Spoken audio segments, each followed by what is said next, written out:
KaraokeBooks. Moby-Dick, or The Whale. Herman Melville. Audiobook. Chapter 17. The Ramadan. As Queequeg's Ramadan, or fasting and humiliation, was to continue all day, I did not choose to disturb him till towards nightfall. For I cherish the greatest respect towards everybody's religious obligations, never mind how comical, and could not find it in my heart to undervalue even a congregation of ants worshipping a toadstool, or those other creatures in certain parts of our earth, who with a degree of footmanism quite unprecedented in other planets, bow down before the torso of a deceased landed proprietor merely on account of the inordinate possessions yet owned and rented in his name. I say, we good Presbyterian Christians should be charitable in these things, and not fancy ourselves so vastly superior to other mortals, pagans and what not, because of their half-crazy conceits on these subjects. There was Queequeg, now, certainly entertaining the most absurd notions about Yojo and his Ramadan, but what of that? Queequeg thought he knew what he was about, I suppose. He seemed to be content, and there let him rest. All our arguing with him would not avail. Let him be, I say, and heaven have mercy on us all, Presbyterians and pagans alike. For we are all somehow dreadfully cracked about the head, and sadly need mending. Towards evening, when I felt assured that all his performances and rituals must be over, I went up to his room and knocked at the door, but no answer. I tried to open it, but it was fastened inside. "Queequeg," said I softly through the keyhole, all silent. "I say, Queequeg.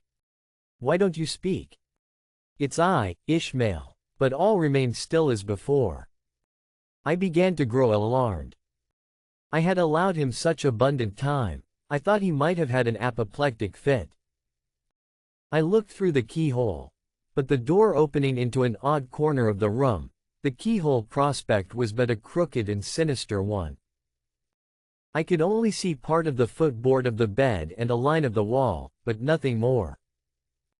I was surprised to behold resting against the wall the wooden shaft of Queequeg's harpoon, which the landlady the evening previous had taken from him, before our mounting to the chamber. That's strange, thought I. But at any rate, since the harpoon stands yonder, and he seldom or never goes abroad without it, therefore he must be inside here, and no possible mistake. Queequeg, Queequeg, all still. Something must have happened. Apoplexy. I tried to burst open the door, but it stubbornly resisted. Running downstairs, I quickly stated my suspicions to the first person I met, the chambermaid. "La! La!" she cried, "I thought something must be the matter." I went to make the bed after breakfast, and the door was locked, and not a mouse to be heard, and it's been just so silent ever since. But I thought, maybe, you had both gone off and locked your baggage in for safekeeping. La! La, ma'am, mistress. Murder. Mrs. Hussy. Apoplexy, and with these cries, she ran towards the kitchen, I following. Mrs. Hussy soon appeared, with a mustard pot in one hand and a vinegar cruet in the other, having just broken away from the occupation of attending to the castors, and scolding her little black boy meantime. "Woodhouse," cried I, "which way to it? Run for God's sake, and fetch something to pry open the door. The axe, the axe.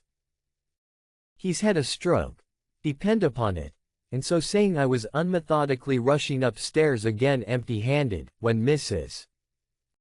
Hussy interposed the mustard pot and vinegar cruet, and the entire castor of her countenance. "What's the matter with you, young man? Get the axe. For God's sake, run for the doctor, someone, while I pry it open." "Look here," said the landlady, quickly putting down the vinegar cruet, so as to have one hand free. "Look here. Are you talking about prying open any of my doors?" And with that she seized my arm. "What's the matter with you? What's the matter with you, shipmate? In as calm, but rapid a manner as possible, I gave her to understand the whole case. Unconsciously clapping the vinegar cruet to one side of her nose, she ruminated for an instant, then exclaimed, "No. I haven't seen it since I put it there." Running to a little closet under the landing of the stairs, she glanced in, and returning, told me that Queequeg's harpoon was missing. "He's killed himself," she cried.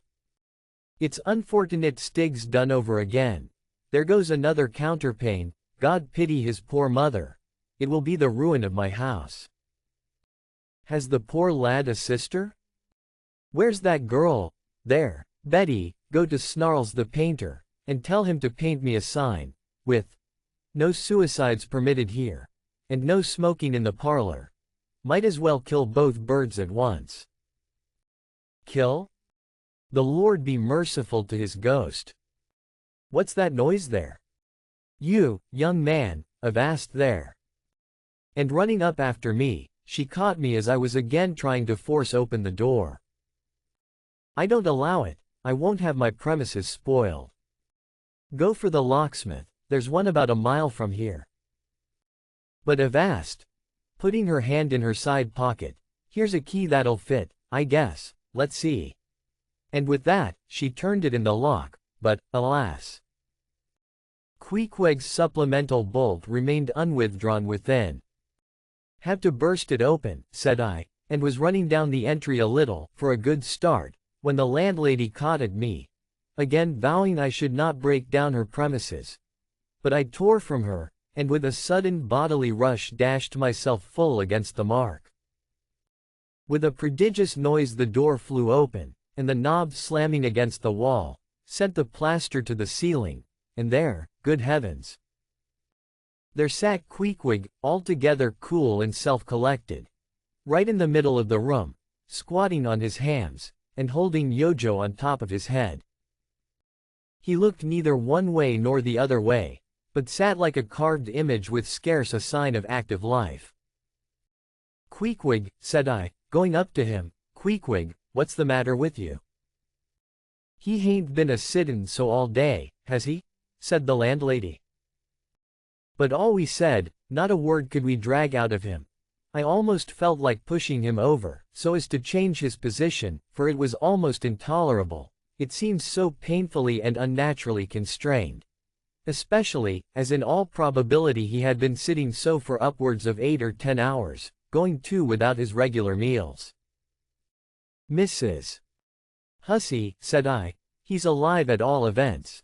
So leave us, if you please, and I will see to this strange affair myself." Closing the door upon the landlady, I endeavored to prevail upon Queequeg to take a chair, but in vain. There he sat, and all he could do, for all my polite arts and blandishments, he would not move a peg, nor say a single word, nor even look at me, nor notice my presence in the slightest way. I wonder, thought I, if this can possibly be a part of his Ramadan. Do they fast on their hams that way in his native island? It must be so. Yes, it's part of his creed, I suppose. Well, then, let him rest. He'll get up sooner or later, no doubt. It can't last forever, thank God, and his Ramadan only comes once a year, and I don't believe it's very punctual then. I went down to supper.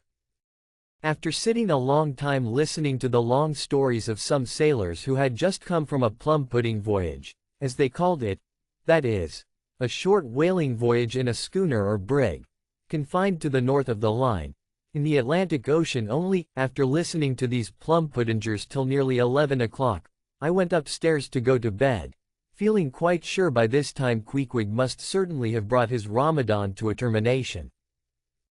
But no, there he was just where I had left him, he had not stirred an inch. I began to grow vexed with him. It seemed so downright senseless and insane to be sitting there all day and half the night on his hams in a cold room, holding a piece of wood on his head. For heaven's sake, Queequeg, get up and shake yourself. Get up and have some supper. You'll starve. You'll kill yourself, Queequeg. But not a word did he reply. Despairing of him, therefore, I determined to go to bed and to sleep, and no doubt, before a great while, he would follow me. But previous to turning in, I took my heavy bearskin jacket, and threw it over him, as it promised to be a very cold night, and he had nothing but his ordinary round jacket on. For some time, do all I would, I could not get into the faintest doze. I had blown out the candle, and the mere thought of Queequeg, not 4 feet off, sitting there in that uneasy position, stark alone in the cold and dark. This made me really wretched. Think of it, sleeping all night in the same room with a wide-awake pagan on his hams in this dreary, unaccountable Ramadan. But somehow I dropped off at last, and knew nothing more till break of day, when, looking over the bedside, there squatted Queequeg, as if he had been screwed down to the floor. But as soon as the first glimpse of sun entered the window, up he got, with stiff and grating joints, but with a cheerful look, limped towards me where I lay, pressed his forehead again against mine, and said his Ramadan was over. Now, as I before hinted, I have no objection to any person's religion, be it what it may, so long as that person does not kill or insult any other person, because that other person don't believe it also. But when a man's religion becomes really frantic, when it is a positive torment to him, and, in fine, makes this earth of ours an uncomfortable inn to lodge in, then I think it high time to take that individual aside and argue the point with him. And just so I now did with Queequeg. Queequeg, said I, get into bed now, and lie and listen to me. I then went on, beginning with the rise and progress of the primitive religions, and coming down to the various religions of the present time, during which time I labored to show Queequeg that all these Lents, Ramadans, and prolonged ham squattings in cold, cheerless rooms were stark nonsense, bad for the health, useless for the soul, opposed, in short, to the obvious laws of hygiene and common sense. I told him, too, that he being in other things such an extremely sensible and sagacious savage, it pained me, very badly pained me, to see him now so deplorably foolish about this ridiculous Ramadan of his. Besides, argued I, fasting makes the body cave in. Hence the spirit caves in. And all thoughts born of a fast must necessarily be half-starved. This is the reason why most dyspeptic religionists cherish such melancholy notions about their hereafters. In one word, Queequeg, said I, rather digressively, hell is an idea first born on an undigested apple dumpling, and since then perpetuated through the hereditary dyspepsias nurtured by Ramadans. I then asked Queequeg whether he himself was ever troubled with dyspepsia, expressing the idea very plainly, so that he could take it in. He said no, only upon one memorable occasion. It was after a great feast given by his father the king, on the gaining of a great battle wherein 50 of the enemy had been killed by about 2 o'clock in the afternoon, and all cooked and eaten that very evening. No more, Queequeg, said I, shuddering. That will do, for I knew the inferences without his further hinting them. I had seen a sailor who had visited that very island, and he told me that it was the custom, when a great battle had been gained there, to barbecue all the slain in the yard or garden of the victor. And then, one by one, they were placed in great wooden trenchers, and garnished round like a pilau, with breadfruit and coconuts, and with some parsley in their mouths, were sent round with the victor's compliments to all his friends, just as though these presents were so many Christmas turkeys. After all, I do not think that my remarks about religion made much impression upon Queequeg.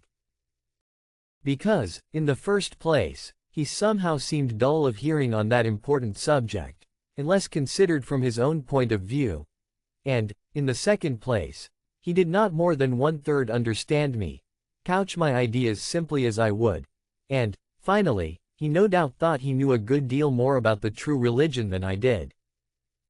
He looked at me with a sort of condescending concern and compassion, as though he thought it a great pity that such a sensible young man should be so hopelessly lost to evangelical pagan piety. At last we rose and dressed, and Queequeg, taking a prodigiously hearty breakfast of chowders of all sorts, so that the landlady should not make much profit by reason of his Ramadan, we sallied out to board the Pequod, sauntering along, and picking our teeth with halibut bones. If you liked what you heard, please subscribe to the channel.